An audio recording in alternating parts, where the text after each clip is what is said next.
Hey guys, welcome back. This is Vivek and you are watching Channel Explain। तो चालू करते हैं भाई। आज का कोर्स आ रहा है बीए प्रोग्राम और बीकॉम प्रोग्राम दोनों के लिए ही। सिंपल बात है, चाहे आप बीकॉम के बच्चे मतलब बीकॉम प्रोग्राम के बच्चे हो, चाहे आप बीए प्रोग्राम के बच्चे हो, दोनों के लिए ये वीडियो एप्लीकेबल होगी। इसके बाद चाहे आपका सेमेस्टर 1 हो चाहे सेमेस्टर 2 हो, दोनों ही वीडियो देख सकते हो। लेकिन केवल ये वीडियो उनके लिए जिनके मिल वाले सब्जेक्ट्स हैं। आपके अगर कंपल्सरी वाले सब्जेक्ट्स है तो उनकी वीडियो बाद में डाल जाएगी। अभी केवल उनकी वीडियो चल रही है जिनके मिल वाले सब्जेक्ट्स हैं। सिंपल बात है। हाँ जी, जो चालू करते हैं प्रिंसिपल ऑफ माइक्रो इकोनॉमिक्स का 10वां चैप्टर जिसका नाम है कॉस्ट। क्या नाम है? कॉस्ट। आगे चालू करें तो शुरू करते हैं भाई। बात आती है कॉस्ट क्या होता है। It is a sum of all expenditure incurred on the producing all of the quantities of a product. किसी भी क्वांटिटी मतलब किसी भी प्रोडक्ट की सारी क्वांटिटी बनाने के बाद जितना भी खर्चा आता है ना, उस खर्चे का टोटल ही क्या कहलाता है? कॉस्ट कहलाता है। इतना सिंपल है। यानी कोई भी प्रोडक्ट अगर बनाने जा रहे हो, उसको सारी क्वांटिटी बनाने के लिए जितना भी खर्चा करना पड़ रहा है आपको, हाँ जी, वो सारा का सारा खर्चा क्या कहलाएगा? आपका कॉस्ट कहलाएगा। आगे चालू करें। हाँ जी, कॉस्ट यहाँ पे दो तरह की होती है। पहली होती है फिक्स्ड कॉस्ट और दूसरी होती है वेरिएबल कॉस्ट। जैसे आपको मैं बता चुका हूं पहले ही, एक फिक्स्ड फैक्टर होता है, एक वेरिएबल फैक्टर होता है। फिक्स्ड फैक्टर क्या होता है? ऐसे फैक्टर होते हैं जो हर लेवल पे फिक्स रहते हैं। जैसे कि यहाँ का हाउस या फिर लैंड जिसे बोलते हैं, जैसे लैंड जो है, इस पे जो किराया देना पड़ता है वो हमेशा फिक्स रहता है हर महीने। उसी तरीके से फिक्स्ड कॉस्ट क्या होती है? ऐसी कॉस्ट जो कि फिक्स्ड फैक्टर पे जितना भी खर्चा किया जाता है वो फिक्स्ड कॉस्ट कहलाती है। फिक्स्ड फैक्टर जैसे कि लैंड, तो इस पे जितना भी खर्चा किया जा रहा है, यानी कि जो रेंट है वो मेरा फिक्स होगा, इसलिए जो रेंट होता है यानी कि 10,000 50,000 जो भी रेंट है उसको क्या बोलते हैं? Fixed cost. आसान है। तो फिक्स्ड कॉस्ट ऐसी कॉस्ट होती है जो हर लेवल पे फिक्स रहती है। जैसे कि किसी चीज का रेंट हो गया, वो हर जगह पे फिक्स रहता है। आसान है भाई। इस तरह की कॉस्ट क्या रहती है? Fixed cost. और वेरिएबल कॉस्ट क्या होती है? ऐसी कॉस्ट जो प्रोडक्शन के लेवल के साथ चेंज होती रहती है। यानी अगर आप प्रोडक्शन ज्यादा बड़े लेवल पे करना चाहते हो तो कॉस्ट आपकी ज्यादा आएगी, और अगर प्रोडक्शन थोड़ा सा करना चाहते हो, यानी कि मान लो एक साबुन बनाना चाहते हो, तो प्रोडक्शन की कॉस्ट आपकी थोड़ी आएगी। प्रोडक्शन ज्यादा करना है तो कॉस्ट ज्यादा, प्रोडक्शन कम करना है तो कॉस्ट कम आएगी। इसको बोलते हैं वेरिएबल कॉस्ट। जैसे कि फॉर एग्जांपल इलेक्ट्रिसिटी बिल, आप जब बिजली का बिल भरते हो तो आप देखोगे किसी महीने तो कम आ रहा है और किसी महीने ज्यादा आ रहा है। जाड़े में देखोगे तो जाड़े में कम आता है बिजली का बिल, और ठंडी में देखोगे तो उसमें भी कम आएगा। लेकिन अगर गर्मी में देख लोगे तो ज्यादा आएगा, यानी अगर आप समर में देख लेते हो तो ज्यादा आता है। आसान है भाई, कोई दिक्कत नहीं है। तो इस तरीके से क्यों ज्यादा आता है? क्योंकि हम उस टाइम पे यूज कम कर रहे होते हैं या फिर उस टाइम पे यूज ज्यादा कर रहे होते हैं, इस वजह से वो वेरी करता रहता है। हाँ जी, तो फिक्स्ड कॉस्ट ऐसी कॉस्ट होती है जो फिक्स्ड फैक्टर पे की जाती है और वो हमेशा फिक्स रहती है। वेरिएबल कॉस्ट ऐसी कॉस्ट होती है जो वेरिएबल फैक्टर्स पे की जाती है और वो हमेशा चेंज होती रहती है। वही मैंने डिफरेंस में लिखा है। तो पहला पॉइंट क्या है? Fixed at all level of production, यानी प्रोडक्शन के हर लेवल के साथ क्या रहती है? फिक्स्ड कॉस्ट फिक्स रहती है। और प्रोडक्शन के हर लेवल के साथ वेरिएबल कॉस्ट क्या होती है? वो चेंज होती रहती है। आगे चलते हैं। Expenditure incurred on fixed cost, उसी को क्या बोलते हैं? फिक्स्ड फैक्टर मतलब फिक्स्ड कॉस्ट। और जितने भी एक्सपेंडिचर होते हैं फिक्स्ड मतलब वेरिएबल फैक्टर पे, उसे क्या बोलते हैं? Variable cost. आगे चलते हैं। For example only used in short term, जो फिक्स्ड कॉस्ट होती है वो हमेशा शॉर्ट टर्म में यूज होती है, लॉन्ग टर्म में यूज नहीं होती। और लॉन्ग टर्म में कौन सी कॉस्ट यूज होती है? वो यूज होती है भाई वेरिएबल फैक्टर। इतना सिंपल है। हाँ जी, फिलहाल अब चालू करते हैं। अब सोचिए, अगर आप बिजनेस करने लगे, कुछ तो होते हैं फिक्स्ड फैक्टर जो कि हमेशा फिक्स रहते हैं, कुछ होते हैं वेरिएबल फैक्टर जो कि हमेशा लगातार चेंज होते रहते हैं। ठीक है, इसके बाद बात आती है कॉस्ट की। तो कॉस्ट पे क्या इफेक्ट पड़ेगा इसका? देखिए शुरुआत में अगर सोचिए, अगर आप छोटा प्रोडक्शन कर रहे हो तो आपका जो कॉस्ट पड़ती है, यानी कि जो मेहनत पड़ती है, फिर जो खर्चा पड़ता है वो बहुत ज्यादा होता है। इस वजह से आपकी कॉस्ट ज्यादा होती है और धीरे धीरे कॉस्ट क्या होती जाती है? क्या हो गया भाई? हाँ भाई, थोड़ी सी दिक्कत हो गई थी, तो चालू करते हैं दोबारा से पानी वानी पीने के बाद। हाँ जी, मार्जिनल कॉस्ट। अब ये मार्जिनल कॉस्ट क्या है? फॉर एग्जांपल सोचिए आप ध्यान से, अगर आपने कोई बिजनेस चालू किया, अगर आप एक ही क्वांटिटी बना रहे हो तो आपका खर्चा ज्यादा पड़ेगा, क्योंकि आपको एक ही क्वांटिटी के लिए सब चीज करना पड़ेगा। फॉर एग्जांपल जैसे मैं आपको ट्यूशन सेंटर पढ़ा रहा हूँ, सोचिए मैं यहाँ पर ट्यूशन सेंटर पढ़ा रहा हूँ, कोई अगर एक बच्चा आया ट्यूशन लगवाने के लिए तो उसके लिए कुर्सी लानी पड़ेगी, एसी लाना पड़ेगा, फलाना ढिमक्का सब करना पड़ेगा। सिंपल बात है, केवल एक ही बच्चे के लिए। आसान है। ये बोर्ड लगाना पड़ेगा, मार्कर लेना पड़ेगा और उसके बाद तो सब चीज करनी पड़ेगी केवल एक बच्चे के लिए, यानी मेरी कॉस्ट ज्यादा पड़ेगी। अब सोचिए वहीं पे कोई दूसरा बच्चा आया, क्या उसके लिए भी दोबारा से ये सब करूँ? दोबारा से एसी लगाऊं, दोबारा से ये बोर्ड लेके आऊंगा? नहीं ना। उसके लिए क्या करना है? बस एक कुर्सी ले आऊंगा, वो उस कुर्सी पे बैठ जाएगा। यानी कि दूसरे बच्चे पे लोगों को उतना खर्चा नहीं करना पड़ेगा, यानी दूसरे बच्चे के टाइम पे, दूसरा प्रोडक्शन करने के टाइम पे कॉस्ट क्या हो जाएगी? कम। आसान था। हाँ जी, तो दूसरे लेवल पे प्रोडक्शन क्या यानी कॉस्ट क्या हो गई? कम हो गई थोड़ी। फिर तीसरे पे और कम, चौथे पे और कम, यानी शुरुआत में प्रोडक्शन क्या होती जाती है, मतलब कॉस्ट क्या होती रहती है? वो गिरती रहती है। लेकिन एक टाइम ऐसा आता है जब पूरा टाइम भर जाता है, यानी कि फॉर एग्जांपल यहाँ पे मान लो पूरा सेंटर भर चुका है, सारे के सारे बच्चे बैठे हुए हैं, हाहाकार मचा हुआ है, बच्चे और चाहते हैं विवेक भैया से पढ़ेंगे, सामने जाके मतलब गली मोहल्लों में जाके नशे काट ले रहे हैं अगर विवेक भैया नहीं पढ़ाएंगे। तो ऐसे टाइम पे भाई क्यों सबको पढ़ा नहीं सकते? तो इस टाइम पे मेरे को खर्चा बढ़ाना पड़ेगा, मेरे को नया कमरा लेना पड़ेगा, नई बिल्डिंग लेनी पड़ेगी जहां मैं और ज्यादा बच्चों को पढ़ा पाऊंगा। आसान है। हाँ जी, तो इस वजह से उस टाइम पे कॉस्ट क्या होती जाएगी? मेरी बढ़ने लग जाएगी। 2 से 4 हो जाएगी, 4 से 6, 6 से 8, यानी कि कॉस्ट क्या हो रही है? बढ़ रही है। यानी एक टाइम आएगा ऐसा आएगा, शुरुआत में कॉस्ट गिरती है लेकिन बाद में क्या होती है? बढ़ती है। आसान है भाई, कोई दिक्कत नहीं। हाँ जी, अगर आप डायग्राम सीखना चाहते हो तो डायग्राम सीखिए, मार्जिनल कॉस्ट का डायग्राम कैसा बनेगा? मार्जिनल कॉस्ट का डायग्राम ऐसा बनता है, यानी पहले कॉस्ट गिरती है फिर बढ़ती है, इसको बोलते हैं मार्जिनल कॉस्ट। यहाँ पे दिखाएंगे मार्जिनल कॉस्ट और यहाँ पे आउटपुट। इतना सिंपल भाई, कोई दिक्कत तो नहीं ना? हाँ जी, आगे चालू करते हैं। बात आती है टोटल वेरिएबल कॉस्ट। अब ये टोटल वेरिएबल कॉस्ट क्या होती है? ऐसी कॉस्ट, हाँ जी, जो केवल वेरिएबल फैक्टर्स पे की जाती है। मतलब सिंपल है, बस आपको इसको जोड़ना है, आपका आंसर आ जाएगा। यानी 10 का 10, 10 और 18 मतलब 10 और 8 18, 18 और 6 24, 24 और 4 28, 28 2 30, 30 4 34, 34 और 6 40, 40 और 8 48। इस तरीके से आप क्या निकाल सकते हैं? अपनी टोटल वेरिएबल कॉस्ट। सिंपल बात है। और टोटल वेरिएबल कॉस्ट का मतलब जो डायग्राम है वो आप बचपन में सीख ही चुके हो। हाँ भाई, वो डायग्राम बनता है कुछ ऐसा, सपोर्टे की तरह। इसको बोलते हैं टोटल वेरिएबल कॉस्ट। आसान है, कोई दिक्कत नहीं। हाँ जी, बात आती है टोटल फिक्स्ड कॉस्ट की। अब ये टोटल फिक्स्ड कॉस्ट क्या होती है? वही कॉस्ट जो फिक्स रहती है हमेशा, और जो फिक्स रहती है हमेशा उसका डायग्राम कैसे बनेगा? बिल्कुल फिक्स्ड कॉस्ट की तरह, यानी कि बिल्कुल फिक्स्ड। इसको बोलते हैं टोटल फिक्स्ड कॉस्ट। आसान है भाई, आगे चलते हैं। अगली आती है टोटल कॉस्ट। टोटल कॉस्ट क्या होती है? फिक्स्ड कॉस्ट और वेरिएबल कॉस्ट दोनों को खर्चा मिला दो, बस आपका आ गया फिक्स्ड कॉस्ट। यानी कि जो टोटल कॉस्ट होती है ना, वो क्या होती है?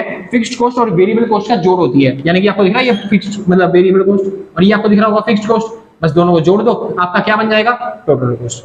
फिक्स्ड कॉस्ट और वेरिएबल कॉस्ट को जोड़ के आपका टोटल कॉस्ट आ जाता है। जैसे कि आप देखोगे 10 और 60 कितना हो गया? 70, 60 और 18 कितना हो गया? 78। तो इस तरीके से आप टोटल कॉस्ट निकाल सकते हो। यानी कि टोटल कॉस्ट का जो डायग्राम है वो किसकी तरह होता है? बिल्कुल वो टोटल वेरिएबल कॉस्ट की तरह होता है, बस थोड़ा सा चेंज है। वो क्या चेंज है कि जो टोटल कॉस्ट का डायग्राम है वो टोटल वेरिएबल कॉस्ट से थोड़ा सा बड़ा होता है। कितना बड़ा होता है? हर लेवल पे 60 बड़ा होता है, क्योंकि उसके अंदर 60 जुड़ा होता है। और वो 60 का क्या नाम है? उसका नाम है टोटल फिक्स्ड कॉस्ट। आसान है भाई। हाँ जी, यानी कि अगर आप डायग्राम भी बनाना चाहो तो उसका डायग्राम थोड़ा सा ऊपर बनेगा, यानी कि कुछ इस तरीके से टोटल वेरिएबल कॉस्ट, और दोनों हमेशा पैरेलल रहेंगे। क्या रहेंगे? दोनों हमेशा पैरेलल। वो क्यों रहेंगे? जो दोनों का डिफरेंस है ना, वो शो करता है टोटल फिक्स्ड कॉस्ट को। किसको दिखाता है? टोटल फिक्स्ड कॉस्ट को। आसान है, ये सब आप बचपन में ही सीख चुके हो 11वीं के अंदर। चालू करते हैं भाई। Average variable cost, average fixed cost और एवरेज कॉस्ट, इनका कोई फॉर्मूला नहीं है स्पेसिफिक, वैसे छोटी सी चीज है बस।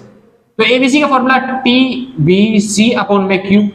क्यू मतलब आप लेबर भी लिख सकते हो, वेरिएबल फैक्टर, यानी कि जो एवरेज होता है टोटल वेरिएबल कॉस्ट का, उसी को बोलते हैं एवरेज वेरिएबल कॉस्ट। सिंपल बात है। हाँ जी, तो ये टोटल वेरिएबल कॉस्ट, इसको बटे में वेरिएबल फैक्टर, यानी कि इसी को बोल दो एल। तो टोटल वेरिएबल कॉस्ट को इससे डिवाइड कर दो, आपका आ जाता है एवरेज वेरिएबल कॉस्ट। ऐसी एएफसी निकालना है तो टीएफसी बटे में लेबर, इससे डिवाइड कर देना, आपका आंसर आ जाएगा। एसी निकालना है तो कैसे करोगे?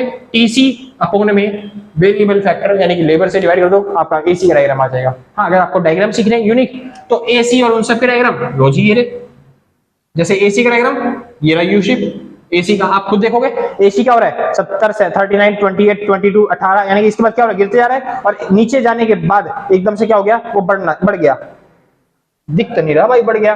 फॉर एग्जांपल, एक सेकंड भाई, 218 बटे में कितना? 10, यानी कि 21.8 आएगा भाई, 21.8। हाँ जी, आप देखोगे यहां तक तो गिर रहा है 13.2 तक, उसके बाद क्या हो गया? बढ़ गया। इस वजह से आप कह सकते हो एसी का डायग्राम यू शेप होता है। कौन सी शेप का? यू शेप का। इसी तरीके से एवरेज वेरिएबल कॉस्ट की डायग्राम बनाओगे तो बिल्कुल इसी तरीके से बनेगा, बस थोड़ा सा नीचे बनेगा। इसको बोलते हैं एवरेज वेरिएबल कॉस्ट। देख लो, पहले गिर रहा है, उसके बाद क्या हो गया? बढ़ गया। हाँ जी, लास्ट आता है एवरेज फिक्स्ड कॉस्ट। तो एवरेज फिक्स्ड कॉस्ट का डायग्राम आईसी कर्व की तरह बनेगा, जैसे आपने आईसी कर्व सीखा इस तरीके से। सिंपल बात है, कोई दिक्कत नहीं, क्योंकि ये जो एवरेज वेरिएबल कॉस्ट का डायग्राम है ये आईसी कर्व की तरह बनेगा। क्यों बनेगा? कभी भी ऐसा नहीं बनेगा कि दोनों मतलब कि एक्स एक्सिस या फिर वाई एक्सिस काट दे, कभी भी नहीं काटेगा। क्यों? एवरेज वेरिएबल कॉस्ट कैसे निकलता है? टोटल फिक्स्ड कॉस्ट अपॉन में लेबर। तो इस तरीके से निकलता है average fixed cost. Average fixed cost के लिए ऊपर लिखना जरूरी होता है क्या? Total fixed cost. और टोटल फिक्स्ड कॉस्ट मतलब कौन सी कॉस्ट? ऐसी कॉस्ट जो हमेशा फिक्स रहती है।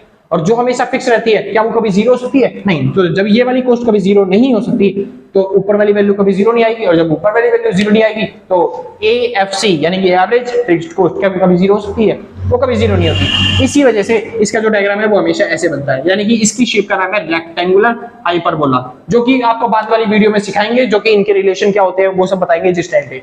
ये केवल ओवरव्यू था जिसके अंदर कॉस्ट की डेफिनेशन और इनके अलग अलग तरीके से डायग्राम आपको समझाने थे, और टेबल के साथ, जो कि आपने पहले 11वीं में पढ़ रखे थे। अब चालू करेंगे रिलेशन एंड उसके बारे में। सिंपल बात है भाई। हाँ जी, चालू करते हैं अगली वीडियो।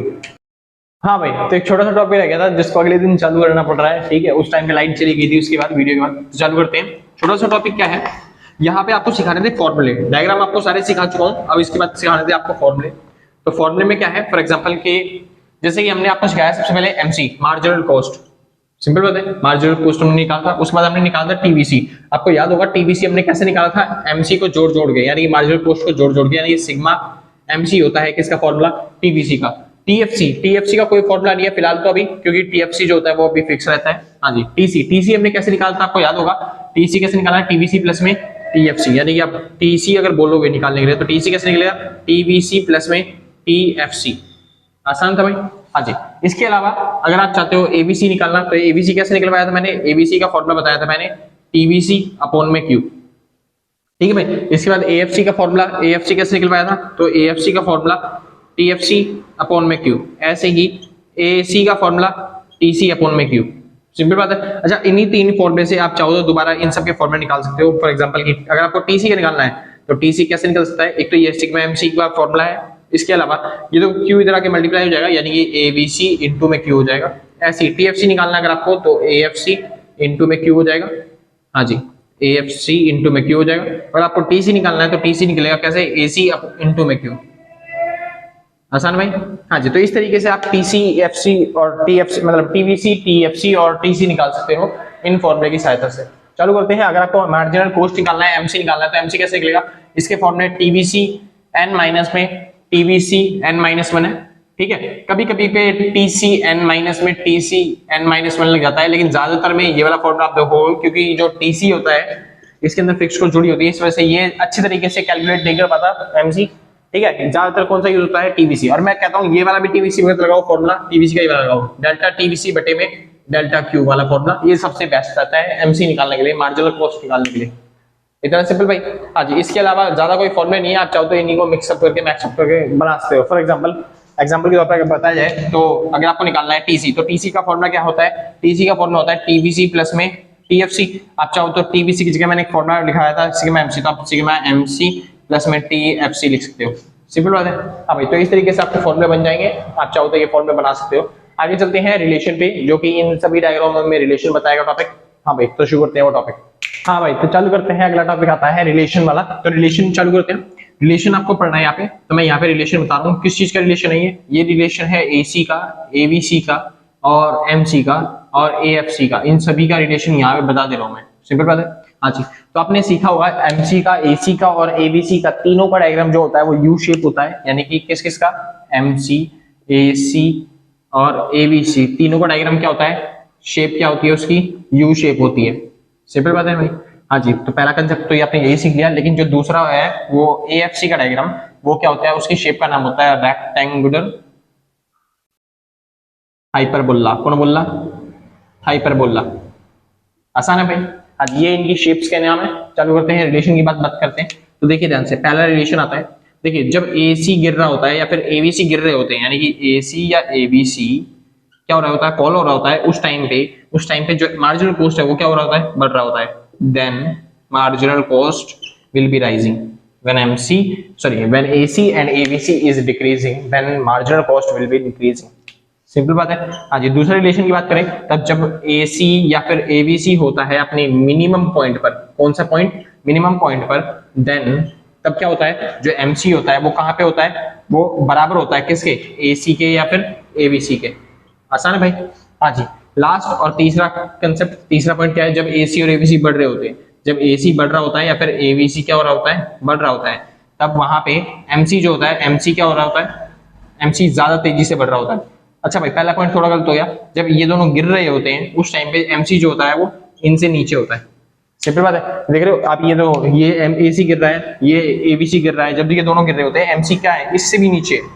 सिंपल बात है। लेकिन जब AC और ABC बढ़ रहे होते हैं, तो जैसे यहाँ पे देखो AC ABC बढ़ना चालू हुए, तो वैसे ही MC कहाँ हो गया, इससे भी ऊपर है, यानी कि MC और तेजी से बढ़ जाएगा। जब इस यहाँ तक पहुंचेगा तब तो वो पता नहीं कहाँ तक पहुंच चुका होगा। सिंपल बात है भाई। हाँ जी, जब ये दोनों गिर रहे होते हैं तब MC क्या होता है, इनसे भी तेजी से गिर रहा होता है, और जब ये दोनों बढ़ रहे होते हैं तो MC भी क्या होता है, इनसे भी तेजी से बढ़ रहा होता है। सिंपल बात है। हाँ जी, ये था रिलेशन किसमें, AC ABC MC और AFC में। सिंपल बात है भाई। हाँ जी, चालू करते हैं। अगला रिलेशन आता है TC और TBC और MC में। TC TBC और MC में क्या रिलेशन है, अब देखिए ध्यान से, जब TC और TBC दोनों ही, TBC क्या कह रहा हूं मैं, TC और TBC दोनों ही बढ़ रहे होते हैं, कौन सी रेट से, इंक्रीजिंग रेट से। दिख रहा है यहाँ, सॉरी, जब दोनों ही बढ़ रहे होते हैं डिक्रीजिंग रेट से, देख रहे हैं यहाँ पे डिक्रीजिंग रेट से बढ़ रहे हैं, ऐसा लग रहा है गिरने वाले आगे जाके। हाँ जी, तो उस टाइम में मार्जिनल कॉस्ट जो होती है वो क्या होने वाली होती है, वो गिर रही होती है, मतलब गिर रही होती है। चालू करते हैं दूसरा पॉइंट। जब टीसी या फिर टीबीसी अपने कहाँ पे होते हैं, अपने कहाँ पे होते हैं, इस पॉइंट पे जहां पे उनमें चेंज में उसमें चेंज हो रहा है, रेट में चेंज हो रहा होता है। तो जब टीसी और टीबीसी क्या हो रहे होते हैं, चेंज हो रहे होते हैं, उस टाइम पे जो एमसी होता है वो अपने कहाँ पे होता है, इस पॉइंट पे, यानी कि मिनिमम पॉइंट पर। आसान है भाई। हाँ जी, तीसरा डिफरेंस मतलब तीसरा रिलेशन, जब ये तीन मतलब ये दोनों बढ़ रहे होते हैं, यानी कि टीसी और टीबीसी जो होता है ये बढ़ रहा होता है, कौन सी रेट से, इंक्रीजिंग रेट से, तब एमसी क्या हो रहा होता है, तब मार्जिनल कॉस्ट क्या हो रहा होता है, बढ़ रहा होता है। ऐसा ना भाई, ये इनके रिलेशन है। बाकी और जो रिलेशन थे वो पहले बता चुका हूँ, जैसे आपने टीपी और एमपी में करा, बाकी आप ढूंढ के रिलेशन कर सकते हो। बाकी मैं फॉर्मूला लिख देना, डेफिनेशन लिख देना, बस खत्म बात। चालू करें। हाँ जी, अब बात आती है कंसेप्ट की, जहां पे आपका बताया जाता है कि जो प्रोडक्शन है, प्रोडक्शन से कैसे रिलेटेड होती है हमारी कॉस्ट। सिंपल बात है, ये कोई रिलेशन नहीं है, ये है कंसेप्ट जहां पे बताया जाएगा आपको कि प्रोडक्शन से कैसे रिलेटेड होती है हमारी कॉस्ट। तो आपको प्रोडक्शन के बारे में बताया था, एमपी कैसे होता है, पहले बढ़ता है फिर गिरता है फिर जीरो, फिर उसके बाद नेगेटिव हो जाता है। आसान है भाई। हाँ जी, यहाँ पे जीरो यहाँ पे नेगेटिव, तो पहले एमपी बढ़ता है फिर गिरता है फिर जीरो फिर नेगेटिव। ऐसे ही मैंने बताया था एपी क्या होता है, पहले बढ़ता है फिर उसके बाद गिर जाता है। आसान है। हाँ जी, तो आपने एपी और एमपी का दोनों का कंसेप्ट सीखा है, उसी के रिगार्डिंग हमने बनाया एमसी का और एसी का रिस्क मतलब डायग्राम। ये रहा एमसी का डायग्राम और ये रहा आपका एसी का डायग्राम। एमसी का डायग्राम पहले गिर रहा है फिर उसके बाद बढ़ रहा है, सिंपल बात है। हाँ जी, एसी का डायग्राम भी पहले गिर रहा है फिर बढ़ रहा है, दोनों की, क्योंकि क्या होते हैं, यू शेप के। और ये दोनों डायग्राम कौन से होते हैं, उल्टे यू शेप के। तो देखिए इनमें क्या होता है, जब ये प्रोडक्शन हमारी बढ़ रही होती है ना, तो हम प्रोडक्शन क्यों बढ़ाते हैं, क्योंकि हमारी कॉस्ट कम पड़ रही होती है। इस वजह से देखिए कॉस्ट क्या हो रही है, हमारी गिरती जा रही है जैसे जैसे प्रोडक्शन को बढ़ाया जा रहा है। सिंपल बात है, यानी जहां पे प्रोडक्शन मैक्सिमम लेवल पे है वहां पे हमारी कॉस्ट क्या होगी, मिनिमम लेवल पे आ जाती है। सिंपल बात है। लेकिन जब प्रोडक्शन हमारा गिरना चालू हो जाता है तो कॉस्ट वापस से बढ़ना चालू हो जाती है। ये शो करता है कि हमारा रिलेशन बिटवीन क्या बोलते हैं, प्रोडक्शन एंड कॉस्ट। आसान है भाई। हाँ जी, आगे चलते हैं लॉन्ग टर्म के ऊपर, बस छोटा सा टॉपिक रह गया और आपका चैप्टर खत्म।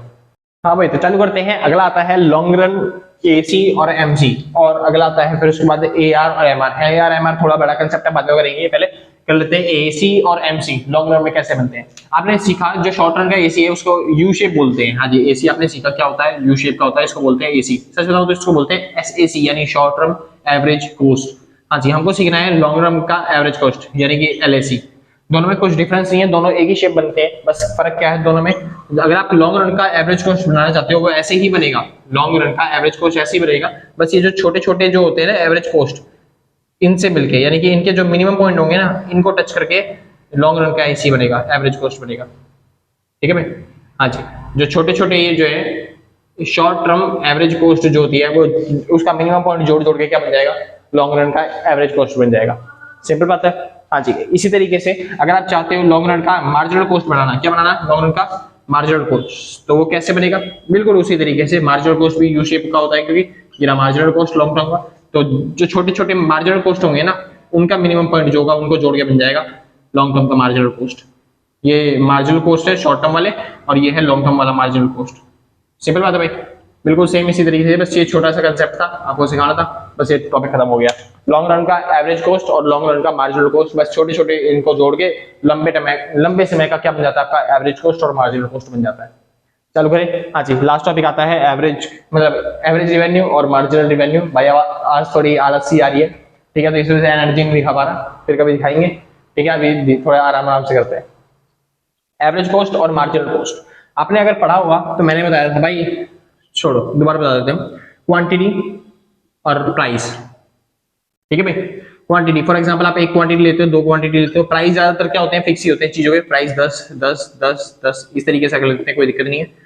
तो ये क्या क्वांटिटी आप बढ़ाते जा रहे हो 5 6, तो इसके हिसाब से देखिए अब टोटल रेवेन्यू कैसे बनेगा। टोटल रेवेन्यू मतलब क्या होता है, एक प्रोडक्ट के सारा माल सारी क्वांटिटी को बेचने पे, एक प्रोडक्ट की सारी क्वांटिटी बेचने पे जितना भी आपको पैसा मिलता है उसे बोलते हैं टोटल रेवेन्यू। सिंपल बात है, यानी कि फॉर एग्जांपल मान लो 10 रुपए का एक कोई क्या होता है बिस्किट है, 10 रुपए का क्या है एक बिस्किट है, आपने 5 बिस्किट लिए, तो टोटल जो बेचने वाला है उसकी रेवेन्यू कितनी मिलेगी, उसकी कमाई कितने की होगी टोटल। तो 10 बिस्किट 10 रुपए का एक बिस्किट, 5 बिस्किट उसने बेचे, यानी कि 50 रुपए उसने कमा लिया। इसी तरीके से यानी अगर आपको टोटल रेवेन्यू निकालना है तो क्या किया आपने, प्राइस को मल्टीप्लाई कर दिया किससे, क्वांटिटी से, तो बस इन दोनों मल्टीप्लाई कर दो तो कितना हो गया 10 20 30 40 50, इस तरीके से टोटल रेवेन्यू निकल गया। अगर आप चाहते हो मार्जिनल रेवेन्यू निकालना तो वही जो फॉर्मूले पहले से आ रहे हैं मार्जिनल वाले के, तो मार्जिनल के वही फॉर्मूले चलेंगे। तो मार्जिनल का फॉर्मूला क्या होगा, टी आर माइनस में टी आर n-1 यानी टी आर एन माइनस में T R N minus one, वही फॉर्म लगाता हूँ। तो 10 में से 0 गया, कुछ नहीं जा सकता, डैश। 20 में से 10 गया 10, 30 में से 10 गया 10, 40 में से 10 गया 10 10, इस तरीके से मार्जिनल निकल गया। अब बात आती है AR, एवरेज रेवेन्यू अगर निकालना चाहते हो तो फॉर्मूला क्या होता है, TR बटे में Q, सिंपल बात है। हाँ जी, तो टोटल रेवेन्यू आपको ये दे रखा है 10 20 30 40 और इसको क्वांटिटी से डिवाइड कर देंगे तो आप देखोगे ध्यान से कि आपका आंसर जो है वो 10 10 10 10 आ रहा है, सिंपल बात है। यानी आपने देखा price is equal to AR is equal to किसके बराबर होता है, MR के बराबर होता है। लेकिन ये जो मैंने प्राइस फिक्स माना है ना, ये केवल परफेक्ट कंपटीशन में होता है, क्योंकि आपके सिलेबस में परफेक्ट कंपटीशन है, ठीक है। तो इस वजह से परफेक्ट कंपटीशन में प्राइस फिक्स होता है, इस वजह से P is equal to AR is equal to MR होता है। अगर आपके सिलेबस में इम्परफेक्ट कंपटीशन होता, यानी कि अगर आपके सिलेबस में मोनोपोली मार्केट या फिर और भी मार्केटों के बारे में बताया गया था, तो वहां पे जो प्राइस होता है वो चेंज होते रहते हैं। इस वजह से वहां पे जो होता है ना, केवल P is equal to AR होता, MR बराबर में नहीं आता। लेकिन इस वाले में परफेक्ट कंपटीशन है, इसलिए P is equal to AR is equal to MR होता है, सिंपल बात है। और तीनों का अगर डायग्राम सीखना हो तो बिल्कुल फिक्स, हाँ जी, ये रहा P और यही AR है और यही MR है। आसान था भाई, कोई डाउट, कुछ पूछना है? बस कॉन्सेप्ट खत्म। अगर आप चाहते हो TR का डायग्राम सीखना तो TR का डायग्राम ये रहा, स्ट्रेट लाइन की तरह बढ़ रहा है, हाँ जी। लेकिन अगर वो इम्परफेक्ट कंपटीशन वाली मार्केट होती तो फिर इसका डायग्राम थोड़ा चेंज हो जाता, बिल्कुल वैसा बनता जैसे TU और MU का बनता है, सिंपल बात है। टोटल यूटिलिटी और मार्जिनल यूटिलिटी, अगर आपने वो वीडियो नहीं देखी है तो नीचे डिस्क्रिप्शन में मैं लिंक दे दूंगा, आप जाके पूरी प्ले लिस्ट को चेकआउट कर सकते हो। वो वाली जो आपको वीडियो मिलेगी वो मिलेगी आपकी, कौन सा था वो, कंज्यूमर डिमांड वाली, आई थिंक लगभग या कौन सा 10वां, इससे पहले 9वां करवाया था, उससे पहले 7वां करवाया था, उसको छठी, वो आपका मिलेगा छठी चैप्टर के अंदर। टोटल यूटिलिटी और मार्जिनल यूटिलिटी का जो रिलेशन था वो ही होगा आपका TR और MR का रिलेशन, बिल्कुल सेम वही कंसेप्ट होगा, सिंपल बात है भाई, हाँ जी। तो यहाँ पे खत्म होता है आपका पूरा चैप्टर, ठीक है भाई। अगर आपको वीडियो अच्छी लग रही है तो लाइक करना, शेयर करना, सब्सक्राइब करना और कल सपोर्ट इसी तरीके से देते रहना। नीचे अगर कोई डाउट्स आ रहे हैं तो नीचे कमेंट करके पक्का जाना, ठीक है भाई, बाकी आपकी इच्छा है, ठीक है भाई। तो मिलते हैं अगली वीडियो के साथ, टाटा बाय बाय।